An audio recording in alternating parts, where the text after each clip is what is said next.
Hi friends, welcome back to my channel. This is Sumit. दोस्तों, जब भी हमारा स्टॉक प्रॉफिट में होता है, हमारा एक कंसर्न होता है कि प्रॉफिट बुकिंग कहाँ पर की जाए। कई बार हम प्रॉफिट बुकिंग बहुत जल्दी कर लेते हैं और उसके बाद भी हमारा स्टॉक राइज करता रहता है और हम बाद में रिग्रेट करते हैं। और कई बार हम प्रॉफिट बुकिंग करने में इतना डिले कर देते हैं कि वापस स्टॉक नीचे आ जाता है और हमारा सारा प्रॉफिट इरोड हो जाता है। चलिए इससे रिलेटेड एग्जाम्पल भी देखते हैं। दोस्तों, हमारे एक ट्रेडर है मन्नू भाई, जिन्होंने 50 रुपए पे स्टॉक खरीदा और उनका टारगेट था 100 रुपए। वो अपने स्टॉक के प्राइस को डबल करना चाहते थे और चाहते थे कि डबल होने के बाद वो स्टॉक को बेचें। स्टॉक का प्राइस बढ़ना शुरू हुआ बट 95 रुपीज़ पे जाके रुक गया। 95 रुपीज़ पे स्टॉक में सेलिंग आई, जो स्टॉक के प्राइस को वापस 60 रुपए पे ले आई। दोस्तों, 95 रुपीज़ के लेवल को एक रेजिस्टेंस लेवल बोला जाएगा और रेजिस्टेंस लेवल वो लेवल होते हैं जहाँ पे सेलर्स कंसोलिडेट होते हैं और उनकी सफिशिएंट सेलिंग की वजह से स्टॉक का प्राइस ऊपर जाने से रुक जाता है। दोस्तों, रेजिस्टेंस लेवल वो लेवल होता है जो स्टॉक के प्राइस को ऊपर जाने से रोकता है और पिछली वीडियो में हमने देखा कि सपोर्ट लेवल वो लेवल होता है जो स्टॉक के प्राइस को नीचे जाने से रोकता है। मन्नू भाई का स्टॉक अच्छा खासा भागा बट वो एक अच्छे लेवल पे अपने स्टॉक को सेल नहीं कर पाए। जो स्टॉक का प्राइस नीचे वापस आने की वजह से उनका ऑलमोस्ट सारा प्रॉफिट इरोड हो गया और वो इसलिए हुआ क्योंकि वो 100 रुपए के लेवल का वेट करते रहे और उनको पता ही नहीं था कि 95 रुपीज़ का जो लेवल है वो एक रेजिस्टेंस लेवल है और वहाँ पे सफिशिएंट क्वांटिटी में सप्लाई आने वाली है। But the question is, how can we find these resistance levels?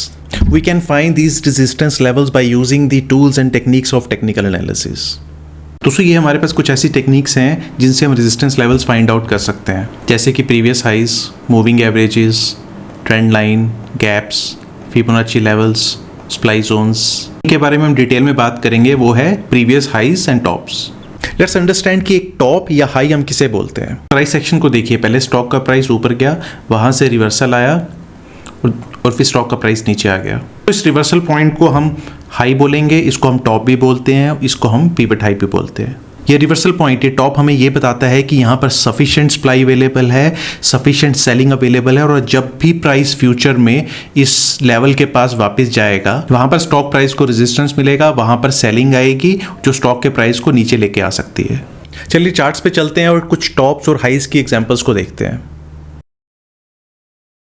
हमने निफ्टी का वीकली चार्ट ओपन है और हम यहाँ पर टॉप्स की कुछ एग्जांपल्स देखेंगे। दोस्तों, यहाँ पर देखिए, प्राइस ऊपर गया, फिर रिवर्स हुआ। This is one top, again second top, यहाँ पर भी प्राइस रिवर्स हुआ। This is third top, this is one more top, this is another top, एक और टॉप,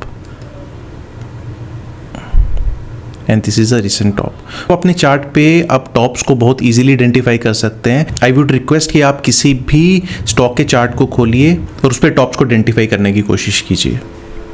दोस्तों, अब चलिए चार्ट्स पे चलते हैं। कुछ टॉप्स को, कुछ हाइज को आइडेंटिफाई करते हैं और देखते हैं कि वो किस तरह रेजिस्टेंस लेवल्स का काम करते हैं। आपके सामने निफ्टी का डेली चार्ट ओपन है और इस टॉप को देखिए जो 5 फरवरी को बना। इस टॉप के लेवल्स को ड्रॉ कर लेते हैं।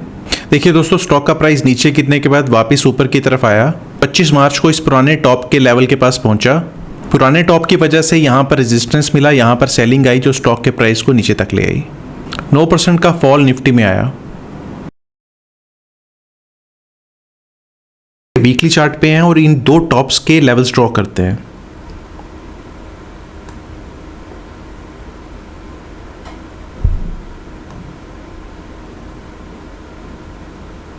यहाँ पर एक टॉप बना और कुछ महीनों के बाद जब वापस से प्राइस इस टॉप के पास में आया, किस तरह पुराने टॉप की वजह से यहाँ पे रेजिस्टेंस मिला, यहाँ पर सेलिंग आई और स्टॉक का प्राइस नीचे गिरा।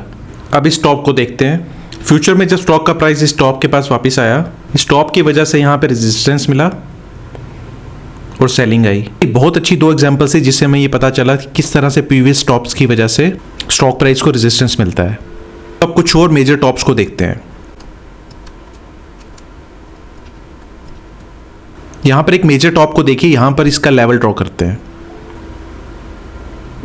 यहाँ पर इस मेजर टॉप को देखिए, जब 1.5 साल के बाद स्टॉक का प्राइस वापस इस टॉप के पास में आया, इस टॉप की वजह से यहाँ पर रेजिस्टेंस मिला और स्टॉक का प्राइस नीचे गिरा। दोस्तों, कुछ और एग्जांपल्स भी देखते हैं।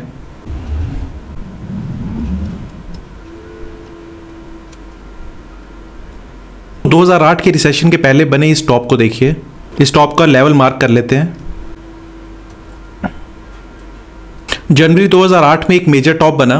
2.5-3 साल में जब निफ्टी का प्राइस रिकवर करके इस पुराने टॉप के पास में पहुंचा, इस टॉप की वजह से यहाँ पे रेजिस्टेंस आया और वहां से निफ्टी ऑलमोस्ट 30% गिर गई।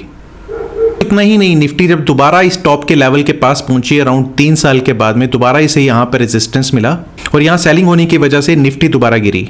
इसी टाइम फ्रेम्स पे बने हुए कुछ और टॉप्स को देखते हैं। चार्ट को थोड़ा जूम करते हैं और इन टॉप्स के लेवल्स को ड्रॉ करते हैं।